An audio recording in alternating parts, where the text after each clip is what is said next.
Abdoul Karim Bandé, le directeur général du cabinet Salomon Conseil, est notre invité du jour. Avec lui, nous parlons aujourd'hui du marketing opérationnel. Bonjour et bienvenue. Merci, bonjour. Alors, lundi dernier, nous avons eu une belle émission avec une polémique, notamment sur le fait de copier autrui en termes de marketing. Est-ce qu'on peut revenir pour plus de précision pour nos auditeurs et téléspectateurs? Merci beaucoup et bonjour à tous ceux qui nous suivent et des feedbacks que nous recevons. Effectivement, on a parlé du fait de copier. Et je l'ai dit, j'insiste, copier est une stratégie. C'est même une bonne stratégie pour celui qui démarre. D'accord? Et lorsqu'on étudie la question de l'innovation, et là ça m'embête tellement, on parle d'innovation, on encourage nos jeunes à innover, mais en termes d'innovation, il y a deux types d'innovation. Il y a ce qu'on appelle les innovations de rupture, ça veut dire que vous apportez quelque chose qui n'a jamais existé, et ce type d'innovation, je peux vous assurer que ça n'existe pas non plus. Toutes les innovations ne sont pas de rupture. Elles sont toujours, c'est très rare, ça peut arriver, mais c'est extrêmement rare de rencontrer une innovation qui est quelque chose qui n'a jamais existé. Généralement, les innovations sont des innovations incrémentales, qui consistent à améliorer quelque chose qui existe. Mais pour améliorer quelque chose qui existe, il faut savoir le faire d'abord. Donc, on copie et on améliore. Donc, au fond, copier est quelque chose de tout à fait normal. Et je disais la dernière fois encore que l'enfant, pour apprendre, il copie. Il regarde ce que son père fait, il imite. C'est pour ça qu'il finit par avoir le même accent, les mêmes comportements. Il apprend la langue en copiant. Donc, copier est un réflexe humain. Maintenant, copier pour copier, sans stratégie, sans objectif, ça ne mène à rien. Donc, il faut apprendre à copier. Il faut être de bons imitateurs. Il y a un célèbre livre, d'ailleurs, même dans la Bible, il est dit, Paul dit d'être un bon imitateur. Donc, il faut savoir copier. Mais copier ne veut pas dire être cette personne-là. Je copie pour apprendre de ce que tu sais faire, mais après, j'améliore. J'apporte mon innovation. J'adapte. Je l'ai traduit la dernière fois aussi par l'expression du karaté, le chou kari. Le riz, c'est l'espace de liberté. Le chou, l'élève doit copier. Mais à un moment donné, quand il devient un maître, il est dans son espace de liberté. Quand vous prenez le parcours académique, quand vous devenez docteur, on ne peut plus rien vous enseigner. Pendant que vous étudiez jusqu'au master de recherche, vous êtes toujours en mode apprentissage, vous copiez. On ne vous demande souvent même pas de réfléchir. Mais dès que vous rentrez en mode master, vous devez être, je dis master doctorat, on ne peut plus rien vous enseigner. Vous êtes censé être libre maintenant de créer. Donc copier est un processus normal. Et pour illustrer, on avait aussi pris l'exemple de la Chine. Exact, qui est un bel modèle. Ils commandent un appareil, ils le démontent, ils apprennent, ils font mal. Ils font mal. Et à force de faire mal, on finit par bien faire. On a dit que le succès, on va en parler encore aujourd'hui, c'est itératif. D'accord? C'est échec, succès, échec, correction, jusqu'à trouver la bonne formule. Donc, c'est ainsi la vie. Acceptons-le. C'est un principe de vie et pratiquons-le intelligemment. C'est encore une autre série que nous découvrons aujourd'hui. Quand on prend un peu, avec les deux précédentes émissions, on a d'abord regardé le marketing d'études, il y a juste à peine 3 semaines. Ensuite, le marketing stratégique. Aujourd'hui, on va parler du marketing opérationnel. Est-ce qu'on peut revenir sur les objectifs de la série marketing? Alors, je rappelle que la série, on l'a définie parce qu'on estime qu'on est en janvier. Et nous sommes en train de finir le mois de janvier. Et qu'il fallait que nos éditeurs, que nos téléspectateurs aient des outils pour aborder correctement leur année. Et je peux rassurer, j'ai insisté pour dire que la stratégie est quelque chose d'utile à l'homme en général, peu importe ce qu'on fait. Et ne résumons pas le marketing juste à la vente. Ça va bien au-delà. Je crois que durant les semaines qui se sont écoulées, on l'a bien démontré. Ce n'est pas que vendre, c'est faire d'abord de la stratégie. On a vu que la stratégie est une démarche. Marketing études, marketing stratégique, marketing opérationnel. Et donc du coup, il était important pour nous d'outiller les téléspectateurs, de les faire réaliser. Ce qu'on fait ici ne suffit pas. Après, il faut continuer. Mais on a besoin de stratégie pour transformer nos objectifs, nos rêves en des réalités concrètes. Est-ce qu'on peut revenir spécifiquement sur le marketing d'études et aussi le marketing stratégique pour ceux qui ne nous avaient peut-être pas bien suivis? Parce qu'effectivement, on a vu que c'est un processus. Et ce processus-là commence d'abord par faire une étude. L'étude, c'est rien. Vraiment, j'essaie de démystifier la technique souvent. On nous embrouille avec la technique. Alors qu'en fait, ce qui est important pour moi, c'est le principe. Et le principe, on l'applique tous les jours. Et malheureusement, parce que les gens n'ont appris que les techniques, dans la vie, ils ne savent pas, en fait, qu'ils savent de belles choses qu'ils peuvent utiliser. Et donc, si je reviens en marketing études, en fait, c'est juste collecter de la donnée. Et pourquoi on collecte de la donnée? C'est pour minimiser le risque associé à l'erreur. Parce que chaque fois qu'on prend une décision, on prend le risque de se tromper. Et donc, plus j'ai de la donnée de qualité que je peux analyser, moins je prends le risque de me tromper. Et du coup, tout le monde l'a vu que tout le monde peut collecter de la donnée. Prendre un conseil avec une personne expérimentée, avoir une discussion avec des gens d'expérience, lire un livre, se former. Ce sont des moyens de collecter de la donnée pour réduire le risque associé à la prise de décision. Bon, c'est vrai qu'on peut faire des études très complexes. Là, il faut être un expert, il faut avoir étudié et pour aller faire un échantillonnage qui va faire appel aux statistiques, aux probabilités. Mais ça, c'est très complexe. On n'a pas besoin de ça tous les jours. Au quotidien, ce sont des données simples. Donc, collecter de la donnée pour mieux prendre la décision. On a vu que la stratégie, elle, par contre, c'est le choix. C'est la décision qu'on doit prendre. Et cette décision-là, il faut muscler son cerveau à la prise de décision. La plupart des gens ne décident pas. Ils n'ont pas appris à décider. Et justement, l'homme de marketing est un homme qui décide. Parce que justement, son métier consiste à faire des choix. Et donc, entraîner, muscler son cerveau pour être capable de faire des choix. On a vu qu'il y a plusieurs options stratégiques. J'étais en discussion avec mes collaborateurs. Et puis, effectivement, ils essaient de comprendre comment j'analyse, comment je règle les problèmes. Et je me rends compte qu'effectivement, la démarche marketing m'aide énormément. Vous savez, quand vous n'êtes pas entraîné à décider, vous avez tendance à voir les choses que sous un angle. Vous ne le voyez que sous un angle. Mais quand vous êtes habitué à décider, vous avez tendance à le voir en 3D. Vous essayez de voir le problème en 3D. Vous essayez d'apporter des solutions 3D. Donc du coup, vous avez plus de vues, plus d'options. Et moi, c'est comme ça que je fonctionne. Devant un problème, j'essaie d'avoir toutes les options possibles, puis je les élimine selon le caractère pertinent ou opératoire. Je combine les deux et j'arrive généralement à une décision qui est très pertinente, très opératoire en même temps. D'accord? Donc ça, c'est la partie stratégique. Et aujourd'hui, nous allons voir la partie opérationnelle, comment on met en œuvre la décision stratégique qui a été arrêtée.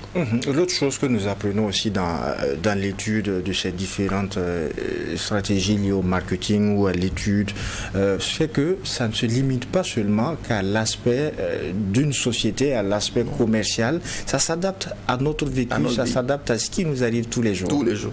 Puisque tous les jours on décide. Allez-y. Cette fois-ci, on parle du marketing opérationnel. C'est quoi le marketing opérationnel en tant que tel? Alors, le marketing, je veux vraiment insister sur ce que vous avez dit déjà tout de suite, c'est que ça s'adapte à tous les domaines de nos vies, dans nos relations avec nos enfants, dans les relations avec nos conjoints, pour draguer, pour courtiser une femme ou un homme, dans l'entrepreneuriat, dans la carrière professionnelle, dans tous les domaines, dans la politique, dans tous les domaines de la vie, dans le social, il n'y a pas du marketing social, dans tous les domaines de la vie, on a besoin d'être capable de se fixer un but et de mettre en place des moyens pour atteindre le but. Et c'est le travail de l'homme de marketing, être capable d'atteindre des objectifs. D'accord? Donc si on ramène maintenant au marketing opérationnel, qu'est-ce que c'est? Si on reprend le processus, j'ai conçu, j'ai étudié, j'ai décidé, je dois mettre en œuvre ma décision. L'opérationnel, c'est les actions que je veux mener au quotidien qui vont permettre que mon choix stratégique que j'ai fait là, ou mon objectif que j'ai là, puisse être atteint. Mais il faut que je mène des actions. En marketing, ça va se résumer dans ce qu'on appelle les 4 P. Les 4 P, c'est quoi? C'est le produit, c'est le prix. En anglais, normalement, c'est Play et Promotion, qui est la communication, Place, qui est la distribution. On parle des 4 P. Et il faut que ces 4 P, quand vous regardez ces 4 P de près, quand je les étudie, moi, je me rends compte que c'est l'entreprise en fait qui est représentée dans les 4 P. Le produit, c'est la partie technique. Il faut concevoir. Si on prend une télé, vous devez concevoir vos produits. Vos produits, ce sont les émissions. Normalement, l'homme de marketing doit être capable d'influencer vos émissions. Pour dire non, telle émission, est-ce qu'on va faire une étude de marché pour voir de quoi les Burkinabés ont besoin en termes de contenu médiatique. Quand on va finir l'étude, on va faire des choix de positionnement. Est-ce qu'on se positionne comme une télé spécialisée dans l'actualité? Est-ce qu'on est une télé généraliste? On va faire un choix de positionnement. On est dans la stratégie. Là, on est toujours dans la stratégie. Quand on a fait le choix de positionnement, maintenant, il faut mettre en œuvre. Pour mettre en œuvre, l'homme de marketing va dire encore, OK, à partir du choix qu'on a fait, il faut qu'on conçoive des émissions. Toutes les émissions sont des produits de la télé. Par exemple, pour le cas de la télé. Après, le produit, il faut mettre un prix. Et on vend quelque chose. Soit on a le prix qu'on se donne, soit c'est le prix auquel on va vendre la chose. Il faut un prix. Et le choix de ce prix, c'est qui va le faire? Qui conceptualise, qui détermine le prix? C'est la finance. Oui, le département technique, c'est le produit. Le prix, pour concourir au prix, il faut faire un budget, il faut faire une comptabilité analytique, tout ce que vous voulez. Donc, le marketeur va influencer le travail du financier parce qu'il va lui dire, voilà le prix auquel on doit vendre le produit. Et voici les efforts de réduction de coûts qu'il doit générer. Ensuite, vous avez la communication, qui est l'activité de l'homme de marketing. Donc, comment on va faire connaître? La communication poursuit 3 objectifs. Faire aimer. D'abord, faire connaître, faire aimer et faire acheter. Qui n'a pas besoin d'être connu? Si vous n'êtes pas connu, en fait, vous n'avez aucun impact. Soyez l'homme le plus brillant de la Terre. Quel que soit ce que vous faites, quel que soit ce dans quoi vous êtes. Si personne ne vous connaît, ça ne sert à rien. Une chose est d'être connu, une autre est d'être aimé. C'est pour ça qu'on peut parler d'être tristement célèbre. Il est très connu, mais négativement. Dans nos classes, dans nos parcours scolaires, il y a 2 personnes qu'on n'oublie jamais. C'est les 2 gars les plus célèbres de tout le parcours. Au CP1, personne ne les oublie. Le premier de la classe et le dernier de la classe. Généralement, même le dernier, il est plus célèbre que le premier. Mais l'un est tristement célèbre, l'autre a une belle célébrité. Donc, si vous avez une image, vous êtes connu et vous êtes mal connu, ça vous dessert. Donc, l'homme de la communication va consister aussi à faire en sorte qu'on aime cette entreprise-là. Et lorsque vous êtes connu, aimé, on vous achète. On adhère à votre philosophie, on adhère à votre vision. Donc ça va être la conséquence. Donc on va travailler aussi sur cette communication. Vous voulez chercher un emploi? Est-ce que vous êtes connu? Est-ce que dans votre secteur, vous voulez une promotion? Est-ce que dans votre secteur, votre nom est une marque? On ne vous connaît pas. On ne sait pas qui vous êtes. Moi, je me souviens, je disais à mes amis, ils me suivent, il y a quoi en arrière? 15 ans, 20 ans. J'ai dit, moi, je l'ai dit à l'époque, dans 10 ans, c'est-à-dire il y a environ 7 ans en arrière, si on voulait quelqu'un dans mon domaine, moi, mon nom devait être parmi les 10 noms. Parce que je comprenais déjà que je dois m'appliquer mon marketing. Il faut que mon nom soit connu. Si ton nom n'est pas connu, bon, tu es un individu lambda, moi je vais vers le sommet. Et donc j'ai besoin d'avoir une communication sur ma personne, sur mes produits, sur mes idées. D'accord? Et après la communication, c'est la distribution. La distribution, c'est comment le produit arrive chez le consommateur. C'est vrai que la particularité, il y a plusieurs modèles, hein, plusieurs canaux ou réseaux de distribution, mais c'est les produits de grande consommation qui vont vraiment engager de la distribution. Mais quand il s'agit d'un produit de consommation directe, ou du moins consommation intermédiaire, ou produit orange comme on dit, ou jaune, généralement on n'a pas vraiment de distribution. Il n'y a pas vraiment un travail de distribution autour. Le travail de distribution va se mettre quand on veut vendre par exemple des boissons, quand on veut vendre de l'eau, quand on veut vendre des produits qu'on achète à tout point de rue, tu vois. Mais ce qui est sûr, les 3 qui vont jouer dans tous les domaines de la vie de chacun de nous, ça va être vraiment le produit qu'il faut définir, le prix qu'il faut définir et la communication. Et la distribution aussi un peu parce qu'il y a un point de vente à qui il faut donner quand même une belle image. Une belle image de soi à donner à travers nos internautes, à travers justement nos auditeurs et téléspectateurs. Des questions reviennent aussi. Lorsqu'on parle de soigner son image en entreprise, en société, quels sont les outils à utiliser? Cette question est revenue la semaine dernière. Ok, soigner son image. D'abord, je vais utiliser le mix pour vous donner la réponse. Vous ne pouvez pas vendre un mauvais produit. Vous ne pouvez pas vendre un mauvais produit. Vous voulez soigner votre image. C'est pas la com, l'emballage, la com c'est l'emballage. Hein. Beaucoup se posent la question s'il suffit d'aller sur les réseaux sociaux, de se faire. C'est ça le problème, c'est ce que je vous dis. La com c'est l'emballage. Qu'est-ce que tu mets dedans? Qu'est-ce que tu es intérieurement? Qu'est-ce que tu as à donner? Le produit doit être la réponse à un besoin. En quoi tu es la réponse à un besoin? Si tu as fait du journalisme, quand quelqu'un est assis devant sa télé, il veut voir le meilleur présentateur.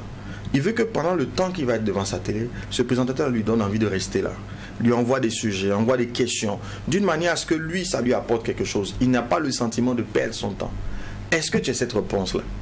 Va faire la com que tu veux. Si tu n'as pas cette réponse, c'est une perte de temps. Donc, il faut travailler le produit. Est-ce que tu as la meilleure réponse à un besoin? Tu veux un emploi? Est-ce que tu as la meilleure réponse aux besoins d'emploi en question? Tu veux une promotion? Est-ce que tu as la meilleure réponse? Donc, c'est le produit qu'il faut travailler. Le produit, c'est toi. Est-ce que tu offres d'abord, techniquement? Peu importe ce qu'on fait. Tu veux une femme, elle a un besoin. Es-tu la meilleure réponse aux besoins de cette femme? Je me souviens de quelqu'un, il va m'excuser comme je ne donne pas son nom, qui me dit, lui il a vu une fille vraiment qu'il aime et tout, mais c'est la plus belle fille du coin et la fille la famille la plus riche du coin. Et il trouve que la fille est matérialiste. J'ai dit, mon gars, il faut arrêter. Est-ce que toi-même là, si on changeait les rôles, tu allais t'accepter? Non, arrête. Elle n'est pas matérialiste. Elle a un besoin. Travaille à répondre à ce besoin. Veille à avoir une voiture, augmente ton niveau de revenu. Tu vas voir, elle va te courir après. Mais elle a un besoin, tu ne peux pas répondre aux besoins. Tu dis qu'elle doit descendre à ton niveau. Non, ça ne marche pas comme ça. C'est le marché qui détermine l'offre. C'est nous qui devons, c'est moi qui dois travailler à ce que mon produit soit adapté aux besoins. D'accord? Donc c'est d'abord une question de besoin. Si ça c'est bon, maintenant tu peux mettre la com qui va avec. Mais si tu mets une com qui est plus élevée que la qualité du produit, c'est une perte de temps. Tu vas tricher, tu vas tromper les gens à un moment, mais ça ne peut pas durer, quoi. Un produit qui dure dans le temps, c'est le contenu technique qu'il offre au client. quand on prend nos 3 dernières semaines d'émission, on se retrouve avec 3 dynamiques, l'étude, la stratégie, aujourd'hui l'opérationnel. Est-ce qu'on peut avoir des exemples concrets avec ce que connaissent, ce que vivent nos auditeurs et téléspectateurs aujourd'hui, des exemples concrets qui allient les 3? Belle question. Je pense que l'exemple clé, je n'ai pas le temps qui nous reste, mais on va aller directement sur un match de football. Vous êtes l'entraîneur d'un match de football. Vous devez donc déployer une stratégie. La première des choses que vous allez faire, c'est étudier. Tous les entraîneurs vont étudier. Mais ils étudient quoi? Ils vont étudier son équipe. Quels sont les meilleurs joueurs du moment? Où est-ce qu'ils jouent? Dans quel championnat? Qui est en forme? Qui est blessé? Etc. Il va étudier l'équipe adverse. Qui sont les joueurs de cette équipe adverse? Dans quel championnat ils évoluent? Quel est le niveau de forme? Est-ce qu'ils sont présents? Est-ce qu'ils peuvent être là? Etc. Ensuite, il va étudier. Il ne va pas commencer à faire un classement. Beaucoup de gens me disent quand je pose cette question, je commence à sélectionner mes joueurs. Non, la sélection n'est même pas encore là. On est dans l'étude. Et il va étudier quoi? Le lieu où le match doit avoir lieu. Si le match a lieu chez lui, ce n'est pas la même chose que si le match a lieu chez l'équipe adverse, ou si c'est dans un pays neutre. Parce que même le climat qui va avoir lieu dans ce pays-là va compter. Donc, il va étudier l'environnement dans lequel le match va se jouer. Il n'a pas encore fini d'étudier. Il ne peut même pas commencer à faire quelque chose tant qu'il n'a pas fini l'étude. Un des points qu'il va étudier, c'est l'enjeu du match. Pourquoi on joue? S'il fait son classement sans savoir pourquoi on joue, il y aurait un problème. Imaginons, prenons le cas où même des joueurs qui jouent au Burkina et des joueurs qui jouent en Europe. Et le match doit se jouer dans un pays froid. Entre un joueur local qui a un niveau, quand on évalue, il a un niveau supérieur peut-être de 20% à un joueur qui joue en Europe qui est habitué au climat de fraîcheur. Tu vas prendre qui? On va dans un environnement où il va faire froid. Même si le local est performant, le froid va devenir un problème qui peut faire qu'il baisse de performance. Ce qui fait que je ne peux plus l'appeler. C'est pas qu'il n'est pas bon, mais il ne sera pas adapté à l'environnement. Donc l'étude de l'environnement là va influencer ma sélection. Je ne peux pas sélectionner sans avoir analysé cet environnement là. Il va analyser l'enjeu du match. On joue pour quoi? Est-ce qu'on joue pour gagner? Est-ce qu'on joue pour perdre? Est-ce qu'on joue pour un match nul? On peut jouer pour perdre. Ça, j'ai une option. Tout dépend de la stratégie définie. Oui, puisque si le premier de l'autre poule là, qu'on a déjà identifié là, est trop fort et que nous on préfère croiser le deuxième de la poule, parce que si on est deuxième, ou du moins on voit que le premier est plus facile pour nous à saisir que le premier, on peut perdre exprès. Parce qu'on a envie de croiser une telle équipe. Tout dépend de la stratégie. Mais de toutes les façons, on joue en général pour 3 choses. Perdre ou être indifférent, c'est-à-dire que le résultat n'a pas d'impact sur nous. Gagner ou le match nul. C'est à partir de ça qu'il peut faire son classement. Donc son choix stratégique en réalité c'est entre ces 3. Un entraîneur de football fait un choix entre les 3. Il analyse et il fait le choix entre jouer de manière indifférente ou perdre, jouer pour gagner, jouer pour un match nul. Tant qu'il n'a pas pris cette décision, il ne peut pas faire de classement. Il y a aussi ce qui touche la plupart de la jeunesse, c'est justement cette recherche d'emploi et l'entrepreneuriat. Est-ce que là également on peut avoir un cas spécifique qui allie études, stratégie et opérationnelle? Absolument. Tu veux avoir un emploi, tu ne connais pas le secteur. La dernière fois je parlais de la courbe d'apprentissage. Je vois plein de jeunes qui viennent, des CV qu'ils ont, c'est des CV disparates. Ils ne sont pas en train de construire un profil parce qu'ils sont ignorants. Quand tu as fini d'étudier, tu dis ok, moi je travaille en banque. Je dois étudier la courbe pour travailler en banque. Je dois savoir les sacrifices qu'il faut pour travailler en banque. Et à partir de ce moment, je m'arrange pour que tous mes stages soient en banque ou en microfinance. Il y a des stages que je dois refuser. Il y a des revenus que je dois refuser. Je donne l'exemple de cet étudiant. Je le recrute pour une téléphonie mobile. Lui, il doit faire des call centers. Il est payé, je ne sais plus à combien, 100 et quelques mille. Il vient à peine de finir. Il finit ses résultats scolaires tombent pour sa licence. Et puis, même pas un mois, il commence à travailler. Et puis, il est heureux. Au bout de 3 mois, je le rappelle, je lui dis quitte, démissionne. Il me dit mais pourquoi je dois démissionner? Il dit mais tu dois démissionner. Si tu restes là-bas, ça va être une prison. Le call center, ça va t'apporter quoi dans 5 ans? Aujourd'hui, ça tu gagnes. Mais dans 5 ans, tu gagneras quoi? Rien. Et ce n'est pas une expérience que tu peux revendre. Il me dit ah bon, je dis regarde, observe ceux qui sont dans le call center, vois leur durée d'année et regarde leur état d'esprit. Ils sont tous frustrés. Si tu dures là-bas, tu vas être dans une prison. Quitte, il va faire un stage non payé. Et il m'a écouté. Il a quitté, il allait faire un stage non payé. Quand il a donné son revenu, les gars étaient étonnés, l'entreprise qu'il a pris en stage. Je crois que finalement, on lui donnait entre 25 et 50 000, pendant qu'il gagnait 100 et quelques mille pour un jeune, tu vois. Mais 1 an après, peut-être qu'aujourd'hui, je ne sais pas, il doit être au moins à 300 ou à 400. Parce que là, il a appris. Aujourd'hui, il a de la valeur. Il sait ce qu'il vaut. Mais c'est parce qu'il a eu de l'information qui lui a permis de prendre une meilleure décision. Réorienter sa stratégie. Exactement. Sinon, il serait encore assis là-bas en train d'être aigri, frustré que le pays est dur. C'est un défaut de stratégie. Appliquons-la à présent à l'entrepreneuriat. Ça, c'est tous les jours. Ça, c'est vraiment l'analyse. Peu importe ce que vous voulez faire, vous voulez une boutique, vous êtes déjà un entrepreneur qui voulait vous diversifier, ce que je déconseille d'ailleurs aux petites entreprises, aux moyennes, aux débutants. Mais vous faites une étude, vous faites un choix et vous mettez votre mix. Et il faut investir dans la com. Il faut investir dans la com parce que beaucoup de nos entreprises ne veulent pas investir dans la communication ou dans le marketing. On pense que le produit va se vendre de lui-même. Non, c'est un tout. Hein. Ça prend du temps de construire une image. Ça prend du temps. Alors, est-ce que cette fois-ci, on peut avoir une idée par rapport à l'utilité des réseaux sociaux en termes de marketing opérationnel? C'est indéniable. D'ailleurs, même les médias sont en danger. Vous avez aujourd'hui des influenceurs, des pages Facebook qui ont plus de vues même que des chaînes de télévision. Le gars, il peut faire 1 million de vues, 2 millions de vues, 5 millions de vues. Ça dit qu'en ce moment, il est devenu un média, c'est un créateur de contenu. Que fait une télé? Elle crée du contenu. Alors que communiquer, c'est trouver un espace où tu vas être vu. C'est être connu, c'est être vu, être aimé et puis être acheté. Mais si aujourd'hui les réseaux sociaux donnent plus de visibilité, c'est pour ça que les chaînes de télé doivent se convertir même sur les réseaux sociaux. Quand vous prenez, il y a des journaux en Europe qui n'existent plus en papier, ils sont qu'en ligne. Et même au Burkina déjà. Déjà, c'est l'avenir. Donc aujourd'hui, même si tu as la structure physique comme Truth TV, tu es obligé d'être présent. Et Truth TV est présent sur les réseaux sociaux. Donc oui, il faut y être et créer des contenus de qualité qui permettent de toucher les cibles. Donc incontournable à ce niveau-là. C'est notre vie. Toute notre vie va se passer là. Toute notre vie. Pour se soigner, pour étudier, toute notre vie. C'est pour ça qu'il faut développer sa culture numérique. Parce que si tu es un analphabète numérique, tu prends beaucoup de risques. La vie va se dérouler sur les réseaux sociaux, sur le numérique de manière générale. Une question d'un de nos auditeurs que l'on m'envoie à l'instant. Qu'est-ce qui se passe lorsqu'une personne essaie de dépasser la cadence, lorsqu'une personne va de l'opérationnel avant de revenir vers la stratégie? C'est une perte de temps, ça va être de l'incohérence. Et ça, c'est le gros problème des entreprises. Vous allez voir que le produit ne sera pas en phase avec le prix, il ne sera pas en phase avec la communication, il ne sera pas en phase avec la distribution. Ça va être une perte de temps. Parce que justement, le choix, la démarche stratégique là, permet d'avoir de la cohérence à court, moyen et long terme. Parce que si tu n'es pas cohérent, dès qu'il y a un vent qui souffle, tu changes de direction. Et beaucoup font ça.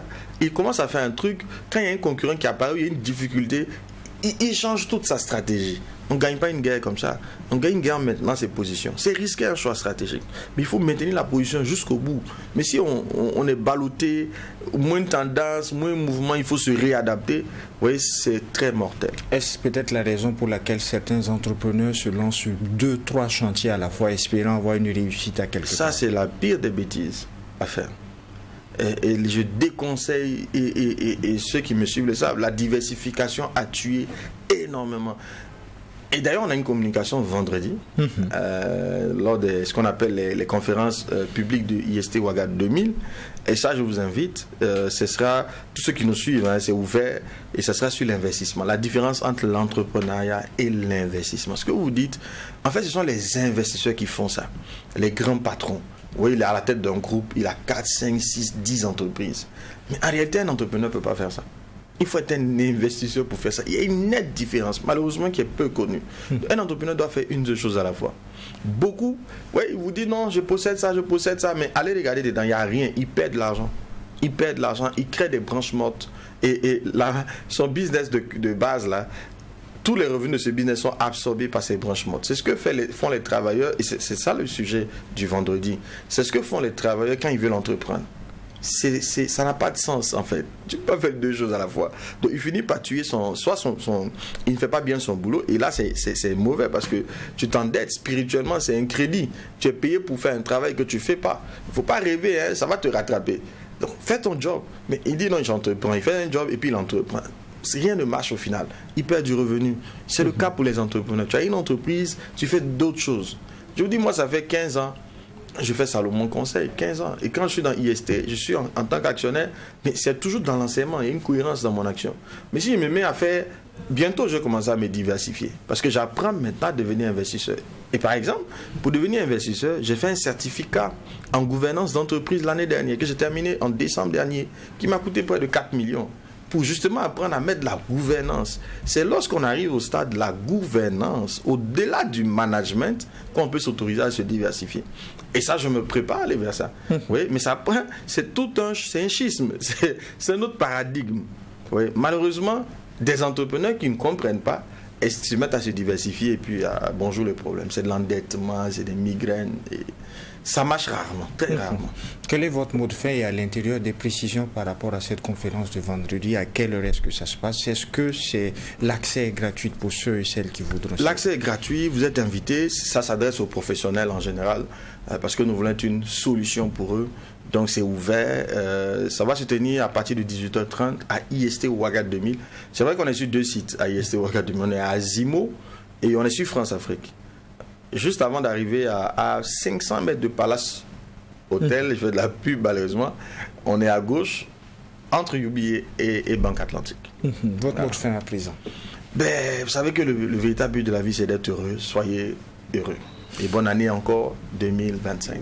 Merci Abdoul Karim Bandé. Je rappelle que vous êtes le directeur général du cabinet Salomon Conseil. Merci à vous. Merci. Merci également à vous auditeurs et téléspectateurs. Ainsi se referme ce numéro du DEJ Matinal Info des médias leaders 3TV et Watt FM. En attendant de vous retrouver, Dieu voulant, demain pour un autre numéro, eh bien, non seulement portez-vous bien, mais aussi et surtout que Dieu bénisse le Burkina Faso.